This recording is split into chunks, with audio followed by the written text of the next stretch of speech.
ఒకరిని మీరు కంటిన్యూస్గా అవాయిడ్ చేస్తున్నా, ఇగ్నోర్ చేస్తున్నా మిమ్మల్ని వాళ్ళు బ్రతిమాలుతారు, ఏడుస్తారు, అడుక్కుంటారు, అలుగుతారు, కోప్పడతారు, గొడవేస్తారు, పోరాడతారు, మిమ్మల్ని వదులుకోలేక అన్ని పిచ్చి పనులు చేస్తారు.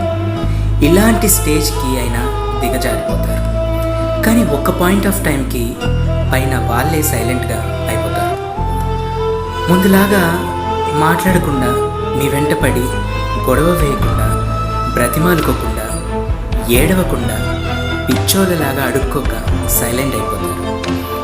మిమ్మల్ని క్వశ్చన్ చేయకుండా మీరు మాట్లాడితే మాట్లాడతారు, లేకుంటే లేదు అని మీరు మాట్లాడకపోయినా వాళ్ళకి ఇంకా ఏదో ఒక పెద్ద విషయంగానే అనిపించదు. వాళ్ళకి అలవాటైపోతుంది. సడన్లీ వాళ్ళు అంత సైలెంట్గా అయిపోయారు అనుకోండి, ఒక్క విషయం మాత్రం గుర్తుంచుకోండి, మీ అబ్సెన్స్ వాళ్ళు యాక్సెప్ట్ చేయడానికి అలవాటు పడిపోయారు.